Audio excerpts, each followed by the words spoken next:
हम सबको संबोधित करने के लिए हमारी नेत्री श्रीमती प्रियंका गांधी जी आपके सामने। सबसे पहले तो मेरी बहनें, आपका इस सभा में बहुत बहुत स्वागत। मैं जानती हूँ दूर से आई हैं, गर्मी भी है, तो आपने खूब कष्ट किया मेरी बातों को सुनने के लिए। इसके लिए मैं आपको धन्यवाद देती हूँ और आपका यहाँ स्वागत करती हूँ। भाइयों, आप सबका भी इस सभा में बहुत बहुत स्वागत। श्री कमलनाथ जी, श्री सुरजेवाला जी, श्री सुरेश पचौरी जी, डॉक्टर गोविंद सिंह जी, अरुण यादव जी, ओंकार सिंह मार्कम जी, श्री कमलेश्वर पटेल जी, श्री नीलांशु चतुर्वेदी जी, श्री नारायण पट्टा जी, अशोक मस्कोले जी, राकेश तिवारी जी, हीना कानवरे जी, श्री जयवर्धन सिंह जी, आप सबका भी और सारे सभी नेतागण, सभी कार्यकर्तागण, सभी कांग्रेस के पदाधिकारीगण का इस सभा में बहुत बहुत स्वागत। एक बार मेरे साथ बोलिए, हर हर नर्मदे, जय बड़ा देव जी, जय सेवा और जय जौहर। ये महाकौशल की भूमि है। आदिवासी संस्कृति, आप सबकी संस्कृति का ये आंगन है। इस धरती को मेरा बहुत बहुत प्रणाम। क्रांति दूत शंकर शाह जी, श्री रघुनाथ शाह जी, श्री हृदय शाह जी, श्री दलपत शाह जी, श्री टंटिया मामा जी, रानी दुर्गावती जी, रानी अहिल्याबाई जी, अवंतीबाई लोधी जी और रानी फूल कुंवर जी को मेरा नमन। ये एक ऐसी धरती है जहां इतने सारे वीर, इतने सारे महापुरुष रहे हैं। यहाँ आपकी एक बहुत खास संस्कृति है। आते वक्त मैं सोच रही थी कितनी सुंदर, प्राचीन और अनूठी संस्कृति है आपकी। मुझे याद है मेरी दादी जी इंदिरा जी कहती थी कि दुनिया से सबसे बढ़िया संस्कृति है, क्योंकि इसमें आपको प्रकृति से प्रेम सिखाया जाता है, आपको प्रकृति की सुरक्षा करना सिखाया जाता है, प्रकृति की पूजा करना सिखाया जाता है और प्रकृति पर निर्भर आप एक सादा जीवन जीते हैं। अथक मेहनत करते हैं, परिश्रम करते हैं, कर्मठता के आपके असूल हैं और पारंपरिक हुनर और कौशल के सहारे आप अपना जीवन चलाते हैं। साथ साथ प्रकृति को आप समृद्ध रखते हैं और मजबूत रखते हैं। देखिए, मैं अभी मणिया चौगान में गई थी।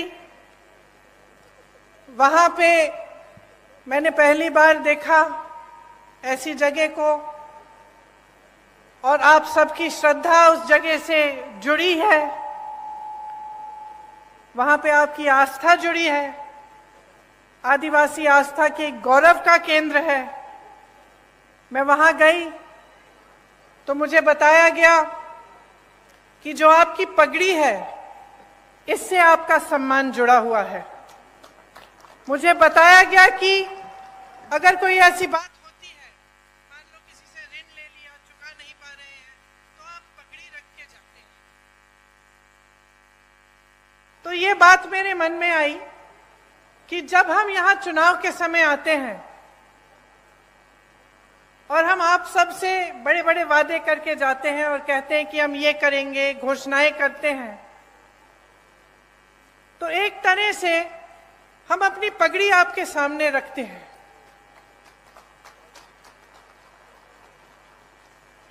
हम ये बात कर रहे हैं कि अगर हम ये नहीं पूरा करेंगे जो हम पाते यहाँ पे आपके सामने हम कर रहे हैं, तो हमारा सम्मान जाएगा। तो आज इसी भावना से मैं आपके सामने खड़ी हूं। आपने, कई वक्ताओं ने इंदिरा जी की बात की। इंदिरा जी मेरी दादी तो थी, लेकिन जैसे आपने कहा, आपने उनको इंदिरा माता कहा। शायद जो बुजुर्ग हैं उनको याद भी होगा उनके बारे में। तो आप सब अगर आज यहां मेरी बातों को सुनने आए हैं तो उसमें ये बात भी है कि मैं उनकी पोती हूं, मेरी शक्ल थोड़ी बहुत उनसे मिलती जुलती है, तो मुझे देखने के लिए आप आए हैं, मैं जानती हूं। लेकिन एक बहुत गहरी बात भी है जो सिर्फ मेरी शक्ल उनकी पोती होने के नाते नहीं है, और वो गहरी बात यह है कि आपको इंदिरा जी में भरोसा था। भरोसा इसलिए था क्योंकि इंदिरा जी ने आपके लिए काम करके दिखाया। आप उनको माता कहते थे तो इसलिए कहते थे कि आपकी श्रद्धा उनसे भी जुड़ी हुई थी। और मेरे लिए ये एक बहुत बड़ी जिम्मेदारी है, एक बहुत बड़ी जिम्मेदारी है कि आज मैं यहाँ आपके सामने खड़ी हूँ। आपने मेरी दादी जी को माता जी माना, और मैं यहाँ खड़े होकर आपके सामने कुछ बातें कर रही हूँ, तो ये मेरी जिम्मेदारी बनती है कि मैं जो बात कहूँ आपसे वो सच बात हो, वो सही बात हो, और वो आपके लिए ही बात हो, जो आपको आगे बढ़ा पाए, और जो काम इंदिरा जी ने शुरू किया था उसको आगे बढ़ाने वाली बात हो। आपको याद होगा कि इंदिरा जी ने आपको पट्टे दिलवाए थे, याद है कि नहीं? याद है। किस भावना से दिलवाए?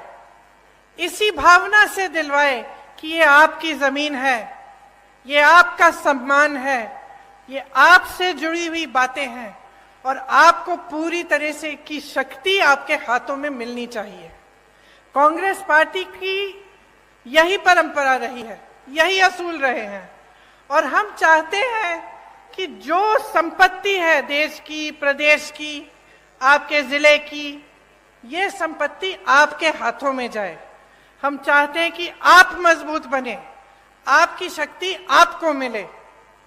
और जब आप यहाँ पे चुनाव के बारे में बातें सुनने आते हैं, मेरी भी, अनेक अलग अलग पार्टियों के नेताओं की, तो आप हमेशा एक बात को अपने ध्यान में रखिए कि क्या ये लोग आपकी शक्ति आपके हाथों में देंगे कि नहीं देंगे।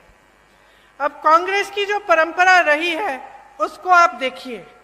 आपके लिए वन अधिकार का कानून लाया गया ताकि वन पर सबसे पहले आपका अधिकार बने, क्योंकि यही आपकी मूल संस्कृति रही है और एक तरह से मनुष्यता की मूल संस्कृति रही है। तो इसको बचाने के लिए और मजबूत पर करने के लिए आपको वन का अधिकार दिया गया था।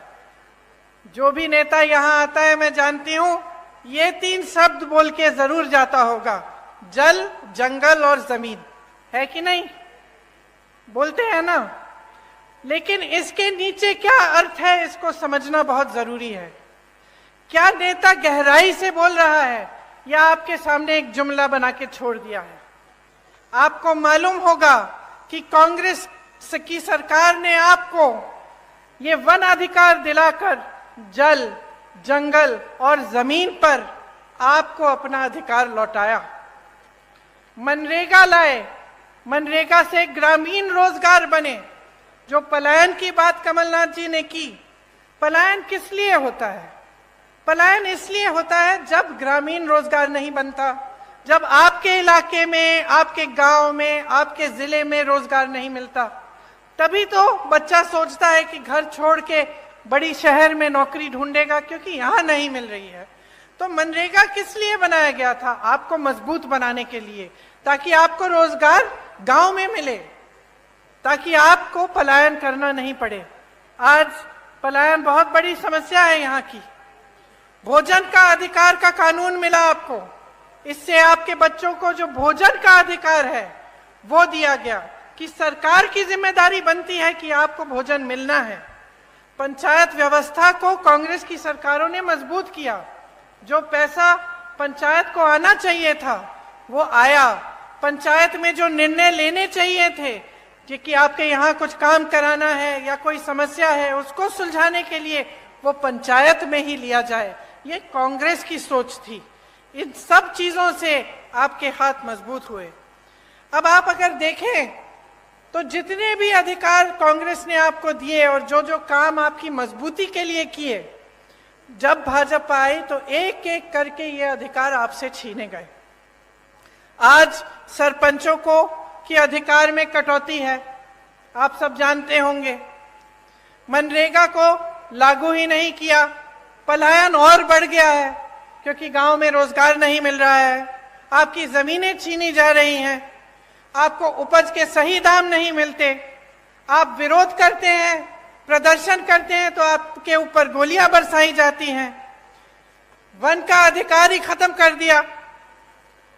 कमलनाथ जी ने आपको पट्टे दिए थे, आपको याद होगा उस 15 महीनों के सरकार में उन्होंने आपको पट्टे दिलवाए और ये काम भी इन्होंने रोक दिया है भाजपा ने। तो देखिए आपका जो समाज है, मेरी बहनें बैठी हुई हैं, आपका जो समाज है इसके साथ बहुत अत्याचार हुआ है। आपने देखे होंगे इतने सारे जो वीडियो वायरल हुए हैं। देश में प्रदेश में सबसे ज्यादा बच्चियों को यहीं पे मध्य प्रदेश में यहीं पे गायब हो रही हैं। सबसे ज्यादा बच्चियां, 1.5 लाख बच्चियां और महिलाएं गायब हो गई हैं इनके राज्य में। हर रोज 17 बलात्कार होते हैं। आप सोचिए बहनें, हर रोज जब आपकी बच्चियां बाहर निकलती हैं आपको डर लगता होगा कि आएंगी वापस कि नहीं, या कुछ हो तो नहीं जाएगा। ये सरकार चल रही है। उज्जैन की घटना तो आपने देखी ही है। और आदिवासी जनों पर, आप पर जो अत्याचार बरसाए जा रहे हैं उनका अब कोई मुकाबला नहीं है। पूरे देश में मध्य प्रदेश उनमें नंबर 1 हो गया है। तो देखिए यहाँ की जो परिस्थितियां हैं वो मुश्किल होती चली जा रही हैं। आपको रोजगार नहीं मिल रहा है, आपको वन पर अधिकार नहीं मिल रहे हैं, यहाँ पे अत्याचार बढ़ रहे हैं, तो पलायन तो होगा ही ना। ये देखकर इतना दुख होता है कि ऐसे बड़े बड़े शहीदों की धरती पर यहां से लोग छोड़ के जा रहे हैं रोजगार लेने के लिए, और यहां पर रोजगार आपके लिए पैदा नहीं कर रहे हैं। 18 सालों से भाजपा की सरकार है, रोजगार के मौके नहीं बने, सिर्फ लूट में व्यस्त रहे हैं ये लोग। जिस तरफ आप देखें वहां घोटाला ही घोटाला। और जब चुनाव आता है आपका ध्यान भटकाया जाता है, धर्म की बातें हो जाती हैं और इधर उधर की बातें होती हैं जिससे आपके जज्बात जुड़े होते हैं। तो बहनों, आपको बहुत सतर्क रहना पड़ेगा। आपको समझना पड़ेगा कि इधर उधर की बातों से सिर्फ आपका ध्यान भटकाया जाता है। और सबसे जरूरी बात यह है कि यहां पर महंगाई कैसे कम होगी, आपके लिए रोजगार कैसे बनेगा, आपकी संस्कृति का बचाव कैसे होगा, और आप यहां पर विकास कैसे आएगा ताकि आप यहां पे आगे बढ़ पाएंगे। यहाँ पे तेंदुपत्ता के बहुत सारे मजदूर हैं, आप जानते ही हैं, मुझसे अच्छी तरह जानते हैं कि कितना शोषण हो रहा है। तेंदुपत्ता चुनने का काम करने वाले भाई बहन दिन भर काम करते हैं, सुबह निकलते हैं, शाम तक सूरज के ढलने तक तेंदुपत्ते को चुनते हैं, बहुत मेहनत करते हैं, एक एक पत्ती की गड्डी बनाते हैं, फिर उसे ले जाकर बेचते हैं।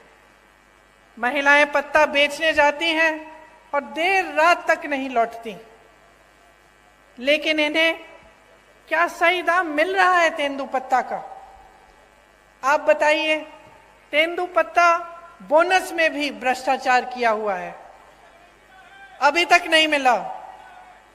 किस किस को मिला है बोनस? तो मिलेगा कैसे जब भ्रष्टाचार किया है इसमें? आप सोचिए, हर जगह भ्रष्टाचार कर रहे हैं। आपकी महिलाएं जाके तेंदुपत्ता रोज उसका काम करती हैं, उसको चुनने का काम करती हैं, सुबह से शाम तक काम करती हैं, रात को घर आती हैं, और बोनस में ये भ्रष्टाचार करते हैं, पैसे ये बनाते हैं। आपको सही दाम नहीं मिलता। आपको मालूम है कि छत्तीसगढ़ में 4,000 रुपए मिलता है तेंदुपत्ता का दाम। यहाँ को धान का बोनस नहीं दिया। छत्तीसगढ़ में जहां कांग्रेस की सरकार है वहां सबसे ज्यादा धान का दाम मिल रहा है पूरे देश भर में। ये काम कर रही है कांग्रेस की सरकार। ये तेंदुपत्ते पर बोनस देने का काम किसने शुरू किया था आपको मालूम है?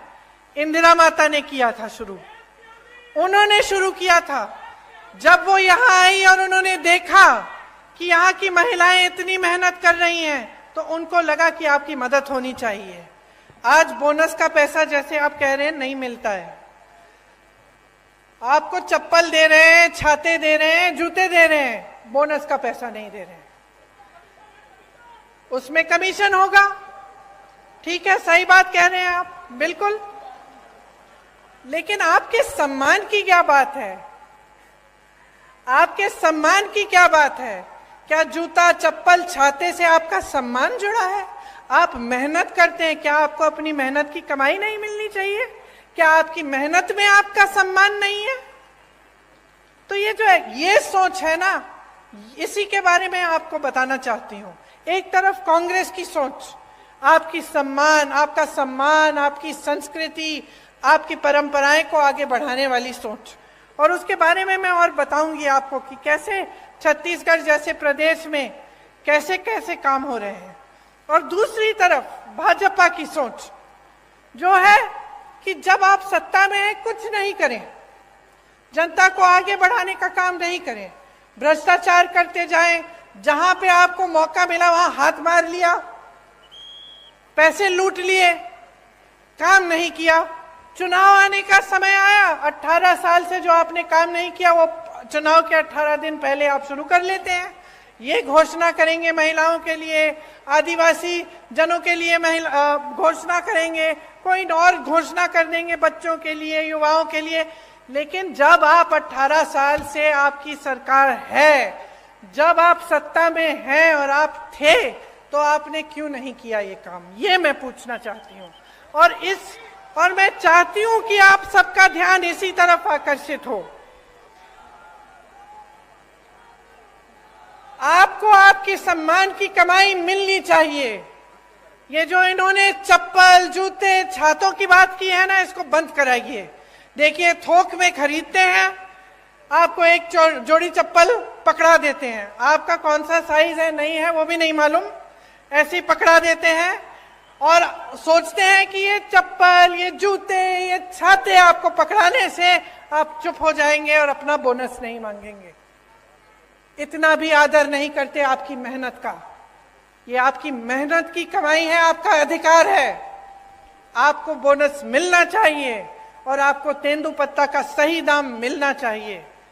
अब मैंने छत्तीसगढ़ की बात की, मैंने छत्तीसगढ़ की इसलिए बात की, बहनों सुन लो, क्योंकि छत्तीसगढ़ में कांग्रेस की सरकार है। अभी अभी कुछ दिनों पहले मैं बस्तर गई थी, जहां पे आपकी तरह, यहाँ की तरह आदिवासी संस्कृति है, आदिवासी बहन भाई रहते हैं। तो वहां जो कांग्रेस की सरकार है, सबसे पहले तो आज के दिन तेंदुपत्ता के लिए वहां पे 4,000 रुपए मिल रहे हैं पर बोरा, प्रति बोरा। आदिवासी क्षेत्र को उन्होंने एक ब्रांड बना दिया है, मतलब पूरी दुनिया में जाना जाता है बस्तर की ये आदिवासी क्षेत्र है, एक ब्रांड है। वहां पे बड़े बड़े मिलेट के प्रोडक्शन के प्लांट लगा दिए हैं, ताकि वहां की जो उपज है उसमें से ऐसी ऐसी चीजें बनी जो पूरी दुनिया में, पूरे देश भर में पहुंच सके। वहां कोदा, कुटकी, रागी, ज्वार जो उगता है, उसमें से ऐसी ऐसी चीजें बनाई हैं जो दिल्ली की बड़ी बड़ी दुकानों में बिक रही हैं। अच्छा, वहां इंग्लिश मीडियम स्कूल खोले हैं अपने आदिवासी बहन भाइयों के लिए। वहां की ये नीति है कि आदिवासी पाठशालाएं बनाई हैं जिसमें आपकी संस्कृति सिखाई जाती है। गौठान में रोजगार बनाए हैं, ताकि जो मेरी बहनें हैं, मैं आपको बताना चाहती हूं, जो काम कांग्रेस की सरकार ने छत्तीसगढ़ में किया, मैं गई थी काम को देखने के लिए। वहां मैं कुछ महिलाओं से मिली, वहां जो स्वयं सेवा समूह है उनके गौठान हैं, और मैंने पूछा कितना कमा रही हो बहन? पता है क्या जवाब मिला? 1 लाख से 6 लाख रुपए बहनें कमा रही हैं गौठान चला के। तो क्या आप नहीं चाहेंगे कि आपके प्रदेश में भी एक ऐसी सरकार आए जो आपको समझे और ये समझे कि आपकी जरूरत ही क्या है? गौठान बनाएंगे, या इसमें से हम कैसे कैसे काम करा सकते हैं, कहाँ कहाँ रोजगार पैदा हो सकता है बहनों के लिए, भाइयों के लिए, कैसे ऐसे वन के उपज हैं जिनको हम आगे बढ़ा सकते हैं। आपको पता नहीं होगा, छत्तीसगढ़ में 60 से ज्यादा वन उपज को समर्थन मूल्य दिया जाता है, मतलब कि उसका दाम आपको मिलता है। यहाँ तो आपको एक तेंदुपत्ता का नहीं मिल रहा है, वहां 67 वन उपज के लिए आपको सही दाम मिलता है। तो आप सोचिए कि अगर आप सही सरकार चुनते हैं और आप सही पार्टी को वोट देते हैं, जिसके नेता आपको गुमराह करने के लिए काम नहीं करते, आपको आगे बढ़ाने के लिए काम करते हैं, तो कितनी तरक्की आ सकती है आपके जीवन में। आप में हुनर है, हमारी बहनें गुलदस्ता बनाती हो, खिलौने बनाते हो, पेंटिंग बनाते हो, मूर्तियां बनाते हो, हुनर है ना, कला है और आपकी अपनी है। अब इसको लेकर अगर देश भर में, दुनिया भर में आप इसको भेज सकते हैं और इसके जरिए आप कमा सकते हैं, तो आपके लिए कितना अच्छा होगा।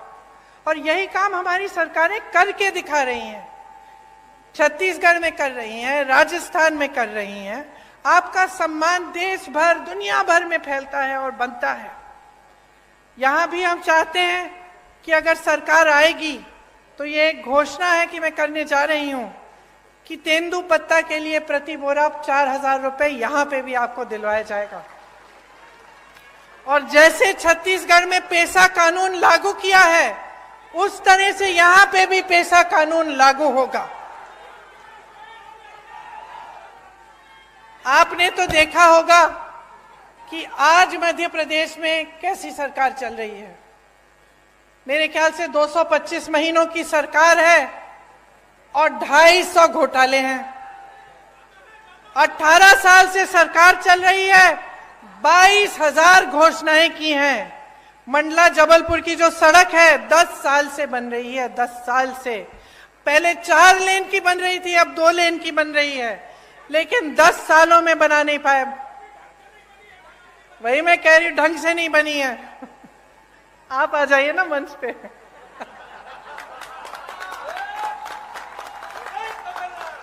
मुझे बताते रहिए। यहाँ की सड़क की तो ये स्थिति है कि गडकरी जी जो मंत्री हैं, जो सड़क बनवाते हैं, उनको आकर माफी मांगनी पड़ी आपके सामने। ये बात है, आप सोचिए। इतने सारे घोटाले, बच्चों के पोषण में घोटाला, मिड डे मील में घोटाला, सर्व शिक्षा अभियान में घोटाला, स्कॉलरशिप में घोटाला, भर्ती परीक्षाओं में घोटाला। तो बच्चों का भविष्य क्या है? आप बताइए बहन, आप ऐसे कर रही हैं, क्या भविष्य है? आप अपनी बच्चों के लिए मेहनत करती हैं कि नहीं? मेहनत करती हैं, मेहनत से उनका पालन पोषण करती हैं। तमाम दुनिया भर की समस्याएं होती है, लेकिन माँ बाप क्या चाहते हैं कि बच्चों की परवरिश ठीक ढंग से हो, बच्चे आगे बढ़े। लेकिन आपको अंधकार ही अंधकार दिख रहा है। जब आपके स्कूल में पोषण पर घोटाला हो रहा है, जब स्कॉलरशिप पे घोटाला है, जब भर्ती की परीक्षाओं में घोटाला है, तो बेचारा नौजवान करे क्या? स्कूल करता है, पढ़ाई करता है, अच्छे अच्छे अंक भी लाता है, आगे जाकर फीस भरता है, ट्यूशन करेगा, भर्ती परीक्षा के लिए तैयारी करेगा बेचारा। माँ बाप कभी कभी घर से बाहर भी भेज देते हैं, दूर कहीं पे ट्यूशन सेंटर में, किसी शहर के अंदर की, जा बेटा पढ़ ले, अच्छा भविष्य बनेगा। और फिर क्या होता है? उसमें घोटाला हो जाता है, हर स्तर पर घोटाला। तो बेचारा परीक्षा देता है, परीक्षा में पास भी हो जाता है, लेकिन नियुक्ति नहीं होती, क्योंकि घोटाला हो जाता है, सब कुछ बंद हो जाता है। तो जब अगली पीढ़ी, आने वाली पीढ़ी के लिए भी कुछ भविष्य में दिख नहीं रहा है, उम्मीद ही नहीं रही, तो आगे कैसे बढ़ पाओगे? आपका विकास कैसे हो पाएगा? सबसे बड़ा व्यापम का जो घोटाला हुआ यहाँ, पता नहीं कितने लोग मर गए उसमें, किसी ने इंक्वायरी, जांच तक भी नहीं कराई, और वही सरकार चली जा रही है। मां नर्मदा पे घोटाला, महाकाल में घोटाला, मंदिर में जो मूर्तियां लगाई हैं उस पर भी घोटाला। तो थक नहीं गए हो आप? थक गए हो ना? क्योंकि आखिर देखिए, जो नेता होते हैं, राजनीति में आते हैं, किस लिए आते हैं? ज्यादातर तो ये भावना रख के आते हैं कि कुछ सेवा करेंगे, आपको आगे बढ़ाएंगे, और आपको भी उनसे कुछ उम्मीद रहती है कि ठीक है ये मेरे गांव का एक नेता है और मेरे करेगा, है कि नहीं। लेकिन जब आपको दिखता है कि चाहे कुछ भी मंच पे आकर कुछ भी कह रहे हैं, आपको कुछ भी कहानियां सुना रहे हैं, लेकिन सच्चाई इनकी कुछ और है। जब आपको दिख रहा है कि सालों से 10 सालों से आपकी सड़क नहीं बन पा रही है, जब आपको दिख रहा है कि यहाँ नर्मदा मैया में घोटाला हो रहा है, आपके बच्चे आगे बढ़ नहीं पा रहे हैं, यहाँ से पलायन करके चले जा रहे हैं बड़े बड़े शहरों में भटकते हुए नौकरी ढूंढने के लिए, तो क्या आप नहीं सोचते कि बहुत हो गया है, कि अब सरकार बदलने का समय आ गया है। जिन्होंने भ्रष्टाचार किया है उनको सबक सिखाने का समय आ गया है, और एक ऐसी सरकार लाने का समय आ गया है जो आपके लिए काम करे। मैं तो ये भी नहीं कह रही हूं कि मेरी बातों पर चलो, अपना अनुभव होगा ना आपका। अब आप बताओ, आपके जीवन में तरक्की आई है क्या इन सालों में? जो छोटे दुकानदार हैं, छोटे उद्योगपति हैं, क्या आपका बिजनेस बढ़ा है? नहीं बढ़ा। जो किसान बैठे हैं उनकी खेती, क्या उससे खेती से उम्मीद रख सकते हैं कि उनको सहायता मिलेगी सरकार की, कि रोजगार बनेंगे और मजबूत, कि कमाई अच्छी होगी? क्या उम्मीद रखते हो आप? और महंगाई कितनी बढ़ी है आप बताओ।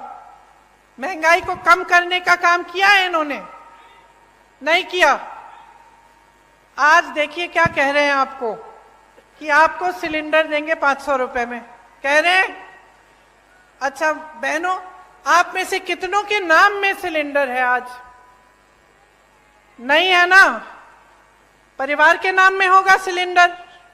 अब जब आप सिलेंडर लेने जाती हैं तो क्या होता है, आप सोचती हैं कि चलिए अपने नाम में बदलवा दें, क्योंकि उन्होंने कहा है सिर्फ महिलाओं को मिलेगा।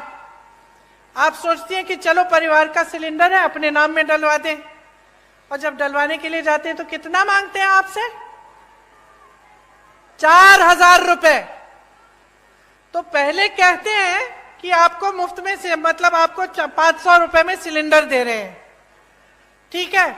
उनको अच्छी तरह मालूम है कि ज्यादातर परिवारों का सिलेंडर महिलाओं के नाम नहीं है। फिर आप जब बदलने जाते हैं तो आपसे 4000 रुपए मांगते हैं। और इसके ऊपर भी सोचिए, देखिए कांग्रेस की जब सरकार थी आपको 60 रुपए में राशन मिलता था कि नहीं मिलता था, और 425 रुपए में सिलेंडर मिलता था। इसका मतलब है कि 485 रुपए में आपको राशन भी मिल जाता था, सिलेंडर भी मिल जाता था। सच बात है। अब इन्होंने आपसे कहा कि चलो सिलेंडर हम आपको 500 में दे देते हैं, राशन आपको मुफ्त दे रहे हैं, ठीक है। और सिलेंडर आज तक, जब तक इन्होंने 500 की बात की, इतने सालों से इनकी सरकार चल रही थी, तो आपको कितने का मिलता था? 1125 रुपए का। तो हम दे रहे थे आपको 485 रुपए में सिलेंडर और राशन। इनके मुफ्त के राशन के साथ आपको 1125 में सिलेंडर मिल रहा था। तो नुकसान किसका हो रहा था? तो इन्होंने तो मार्केटिंग अच्छी कर ली, अभी भी कर रहे हैं। महिलाओं को 500 में सिलेंडर मिल जाएगा, मुफ्त में आपको राशन मिल रहा है, लेकिन असलियत क्या है इसको पहचानो। नुकसान अभी भी आपका हो रहा है। देखिए आपके बच्चे बीमार पड़ते हैं, दवाई खरीदनी पड़ती है, दुकान जाते हो, महंगी महंगी दवाइयां, दवाई पे जीएसटी है। आपके छत में से पानी गिर रहा है, छत को ठीक करना है, सीमेंट, कुछ भी आपको जिस चीज का इस्तेमाल करना होता है वो महंगा हो गया है, उस पे जीएसटी है। मेरे किसान भाई बहन, डीजल पे, पेट्रोल महंगा, डीजल महंगा, जो भी आप इस्तेमाल करते हैं उस पे जीएसटी है। तो कैसे गुजारा कर रहे हैं? कभी मैं सोचती हूँ, मुझे समझ में ही नहीं आ रहा आप गुजारा कैसे कर पा रहे हो। एक तरफ रोजगार बंद है, बना ही नहीं रहे हैं। जहां से बनते थे बड़े बड़े पीएसयू, वो तो सारे इन्होंने अपने बड़े बड़े दोस्तों को बेच दिए। छोटे उद्योगों से रोजगार बनते थे, खेती से बनते थे, सब बंद कर दिया। मनरेगा बंद कर दिया, ग्रामीण रोजगार बंद कर दिया। छोटे छोटे उद्योग दुकानदार इतने त्रस्त और परेशान है, खुद कमा नहीं पा रहे हैं, रोजगार कहां देंगे? एक तरफ रोजगार बंद, दूसरी तरफ महंगाई इतनी बढ़ चुकी है, ऊपर से अत्याचार लादे जा रहे हैं आप पे, तो आप गुजारा कैसे करते हैं? आप सुबह जब उठते हैं तो कैसे सोचते हैं कि चलो एक और दिन हम निकाल लेते हैं, चलते हैं हम तेंदुपत्ते को चुनने के लिए, शायद कुछ कमाई हो जाए। क्या ये सही है जो आपके साथ हो रहा है? क्या ये सही है? जोर से बोलो।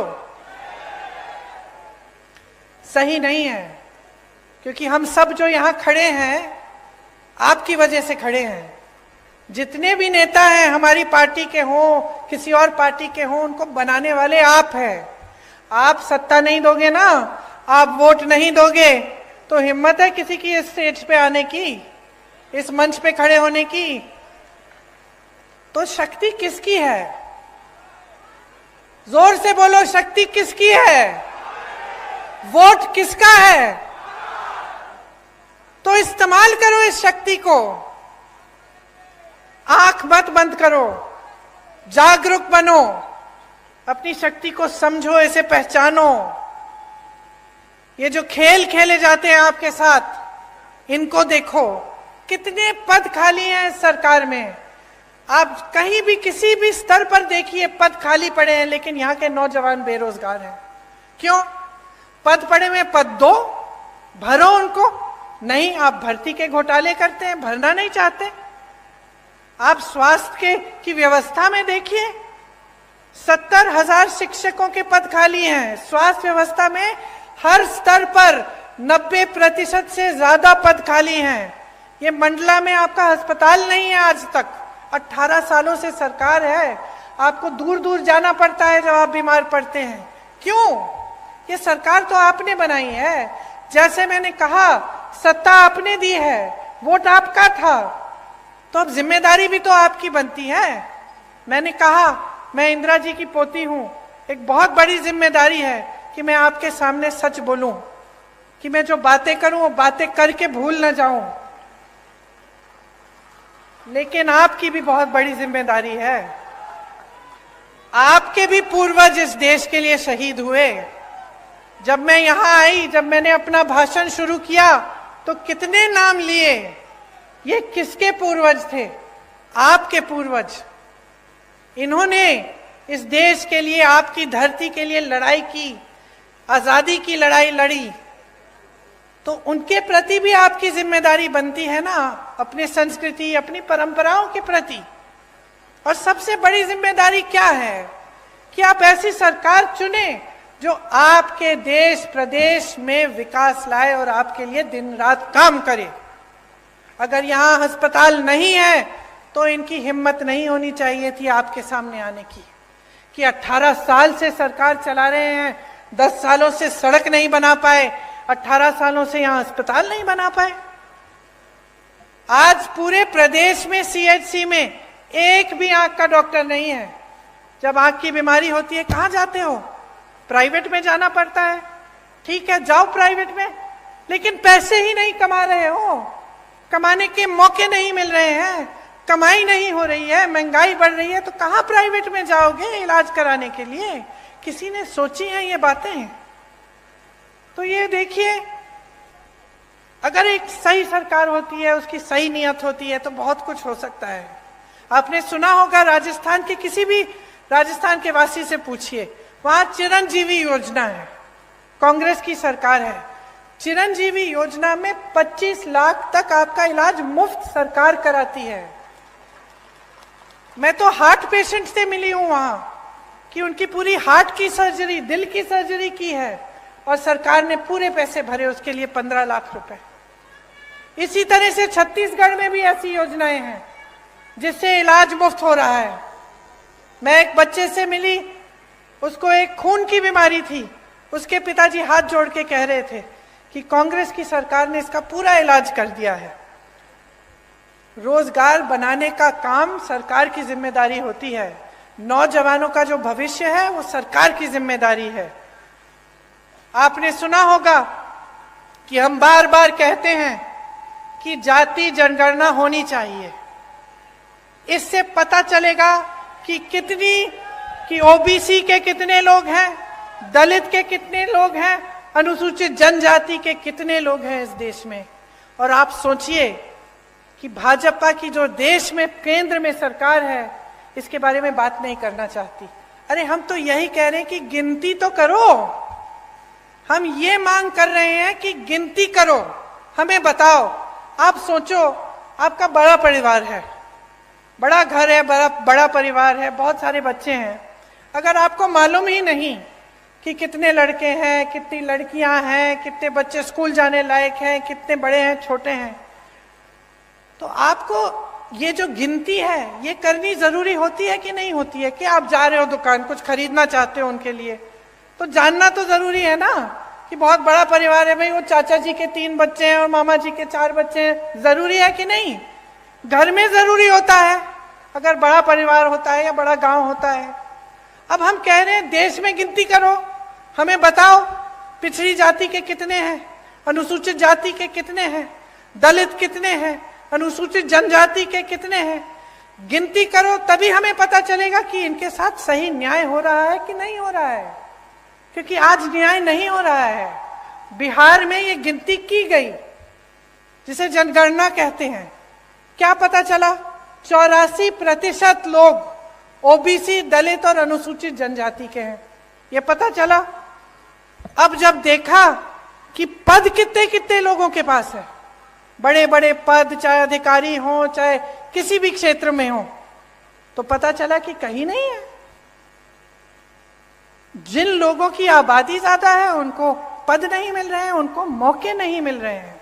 तो जब हम कहते हैं कि जाति जनगणना करो, हम सिर्फ ये कह रहे हैं कि भाई गिनती करो ताकि न्याय हो सके, ताकि जितने ओबीसी हैं उनको न्याय मिल सके, जितने अनुसूचित जनजाति के लोग हैं उनको न्याय मिल सके। जब हम नौकरियों की बात करते हैं, रोजगार की बात करते हैं, आरक्षण की बात करते हैं, तो ये सब हो सके। लेकिन ये सरकार इतना भी नहीं करना चाहती। ये इतना भी नहीं करना चाहते। कहते हैं कि हम ये कह रहे हैं क्योंकि हम जनता और समाज को बांटना चाहते हैं, इसलिए। लेकिन हम इसलिए कह रहे हैं क्योंकि हम न्याय दिलवाना चाहते हैं। और ये इसलिए नहीं कर रहे हैं क्योंकि ये न्याय नहीं दिलवाना चाहते हैं।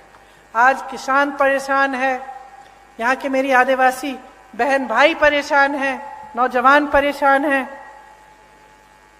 तो आप सोच समझ के अपना वोट डालिए, क्योंकि इस वोट से आपके अगले 5 साल तय होंगे। आपके बच्चों का भविष्य क्या होने वाला है वो तय होगा। 1.5 साल में कांग्रेस पार्टी ने यहां कितने काम किए? 15 महीनों में 27 लाख किसानों का कर्ज माफ किया, सामाजिक सुरक्षा का पेंशन 600 रुपए किया, 1 करोड़ परिवारों को 100 रुपए में 100 यूनिट की बिजली दिलवाई, 1000 गौशालाएं बनाई, 12,000 बर्तन बैंक बनाए, ओबीसी आरक्षण को 14% से 27% तक बढ़ाया। कांग्रेस की सरकार आपके लिए काम करके दिखाती है। आज भी आपके सामने कुछ गारंटी लाई है, इनके बारे में मैं 2 मिनट के लिए आपको बताती हूं, उसके बाद आप जा सकते हैं घर। कष्ट हो रहा है, शायद धूप भी है। देखिए, जैसे किसान को कर्ज माफ करने का काम हमने शुरू किया था, उसको हम फिर से शुरू करेंगे। तो किसानों का कर्ज माफ करेंगे। 100 रुपए में जैसे 100 यूनिट बिजली आपको पहले दिलवाई थी, वो फिर से दिलवाएंगे। 200 यूनिट की बिजली हाफ की जाएगी, बिल हाफ की जाएगी, मतलब उसकी बिल आधी आएगी। पुराना पेंशन लागू होगा। जितने भी अधिकारी हैं, सरकारी जो रोजगार होता है उसका महत्व यही होता है कि जब वो रोजगार मिलता है, वो नौकरी मिलती है, तो हमें लगता है कि चलो ठीक है, रिटायर होने के बाद भी कुछ आते रहेगा, हम सही सलामत सुरक्षित रहेंगे। आज वो भी छीना गया है आपसे। तो जहां जहां कांग्रेस सरकार में है, अभी भी ओपीएस लागू है और हम चाहते हैं कि प्रदेश में, मध्य प्रदेश में भी लागू होगा। गैस के सिलेंडर के लिए जैसे हमने पहले कहा, आपको 500 रुपए में आपको सिलेंडर मिलेगा। महिलाओं को 1500 रुपए प्रति माह दिया जाएगा, आपके खातों में आएगा बहनें। 5 हॉर्स पावर की सिंचाई की बिजली किसानों को मुफ्त मिलेगी। ओबीसी का आरक्षण 27% तक रहेगा और जाति जनगणना जिसकी बात मैंने की, वो गिनती जिससे आपको आगे जाकर न्याय मिल पाए, वो हम मध्य प्रदेश में करेंगे। जहां भी 50% से अधिक आदिवासी आबादी है, वहां 6ठी अनुसूची डाली जाएगी। अनुसूचित जाति और अनुसूचित जनजाति से के खाली पड़े बैकलॉग पदों पर तत्काल उनको भरा जाएगा, जो पहले से खाली पड़े हैं। पीएम आवास योजना में जो शहर और देहात में आपको अलग अलग धनराशि मिलती है, तो शहर में आपको अगर घर बनाना हो या कुछ बनाना हो, वहां अलग धनराशि, गांव में आपको कम मिलती है। लेकिन सीमेंट, सरिया, बालू का दाम तो गांव में भी उतना होता है, बल्कि गांव में जब आपको ढुलाई करवानी पड़ती है तो आपको दूर जाना पड़ता है, तो एक तरह से आपको और भी दिक्कत होती है। तो हमने तय किया है कि जो पीएम आवास योजना में जितना शहर में मिलता है, उतना ही आपको गांव में धनराशि मिलेगी। देखिए, आपने पिछले चुनाव में, अच्छा एक और घोषणा है जो अभी अभी बताई गई मुझे, इसमें बच्चों की जो शिक्षा है, पहली कक्षा से लेकर 12वीं तक स्कूल की शिक्षा निशुल्क होगी। इस योजना का नाम रखा है पढ़ो और पढ़ाओ योजना। तो ये भी एक और घोषणा है। अब देखिए, पिछले चुनाव में आपने अपना जनादेश दिया। ये जनादेश क्या था? आपने कांग्रेस की सरकार चुनी, इसको धन आदेश के दम पर बदला गया। रिश्वत दी, हमारे विधायकों को खरीद लिया, कुछ लोग छोड़ के चले गए और एक नई सरकार बनी, भाजपा की सरकार बनी। अब आपने 3.5 सालों में इनकी नीयत देख ली है। क्या कह रहे हैं?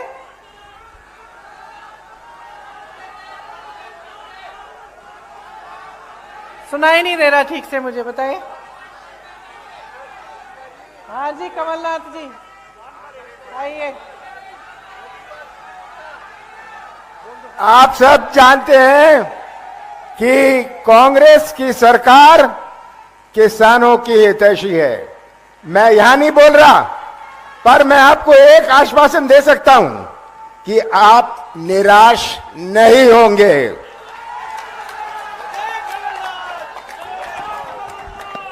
तो देखिए, सीधी सीधी बात है, अपनी सच्चाई को समझो। जो आपकी असलियत है, जो आप जी रहे हो, उसको देखो। सुबह से शाम तक काम करते हो, मेहनत करते हो, क्या रोजगार नहीं मिल रहा है, महंगाई है, परेशान हो, जीवन में क्या तरक्की आई है, नहीं आई है, इन सबको देखते हुए अपना वोट दो। जो नेता है आपके सामने, उसकी नीयत समझो। जो पार्टी घोषणा कर रही है, उसका रिकॉर्ड देखो। अच्छा, ये घोषणा कर रहे हैं, इनके दूसरे प्रदेशों में देखो क्या हो रहा है। मैं कह रही हूं, अगर यहाँ पे 4000 रुपए मिलेगा तेंदुपत्ता के लिए, तो देखो छत्तीसगढ़ में मिल रहा है। अगर धान की कीमत बढ़ाई जाएगी, तो देखो छत्तीसगढ़ में सबसे ज्यादा आज मिल रही है पूरे देश में। तो ये सब बातें देखिए, मेरा मानना है कि जनता से ज्यादा किसी में विवेक नहीं है, मेरा मानना है। और मैं, कोई कुछ भी कह ले, मैं जानती हूं कि आप में विवेक है, सबसे ज्यादा अनुभव है और आप सच्चाई को अच्छी तरह से पहचानते हैं। अगर आज तक मेरी दादी इंदिरा जी को आप याद करते हैं, उनको माता कहते हैं, कि इसलिए क्योंकि आपने सच्चाई को पहचाना, आपने सही नियत को पहचाना। जो आपके लिए दिन रात काम करने के लिए तैयार था, उसको आपने देखा, आपने उन्हें आगे बढ़ाया, उन्होंने आपको आगे बढ़ाया। यही रिश्ता होना चाहिए नेता और जनता में, आप में और हम में। तो इसलिए आज यहां खड़े होकर मैं वोट नहीं, आपकी जागरूकता मांगती हूं आपसे। जागरूक बनो। अगर आप जागरूक बनोगे तो खुद समझ में आ जाएगा कि जिस दिन मध्य प्रदेश में कांग्रेस की सरकार आएगी, उस दिन से आपके लिए काम सही मायने में शुरू होगा और आपकी प्रगति होगी। इसीलिए चुनाव के दिन मेरी बातों को भूलना मत, अच्छी तरह से याद रखना। ये जो घोषणाएं हम कर रहे हैं, ये हम ऐसे नहीं कर रहे हैं, हमने प्रदेशों में करके दिखाया है। हमारा रिकॉर्ड देखिए, हमारी नीयत को पहचानिए और खूब जोर से कांग्रेस पार्टी को वोट दीजिए। भारी से भारी बहुमत से जिताइए, ताकि एक ऐसी सरकार बने जिस पर आपको गर्व हो। I said 1 to 12. 1 to 12. 1 to 8, we are giving them 500 rupees. अच्छा। 500 rupees हर साल। Come on, you say. No, you have to. अच्छा, यहाँ एक और घोषणा है कि कांग्रेस सरकार में जो ये पढ़ो और पढ़ाओ योजना है, इसके तहत कक्षा 1 से कक्षा 8 तक बच्चों को हर साल 500 रुपए दिए जाएंगे। कक्षा 9 से 10 तक 1000 रुपए दिए जाएंगे हर महीने। तो यहाँ तो हर साल लिखा है, मैं सोच ही रही थी कि भाई कैसे हर साल, हर महीने यहाँ लिखा है। ये 500 रुपए हर महीने मिलेंगे। 9 से 10 तक हर बच्चे को हर महीने 1000 रुपए मिलेंगे और 11 से 12 कक्षा में हर बच्चे को 1500 रुपए हर महीने मिलेंगे।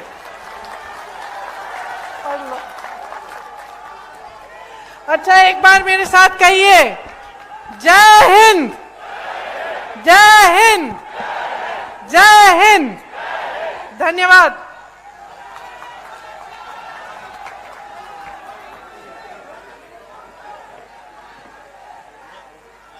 और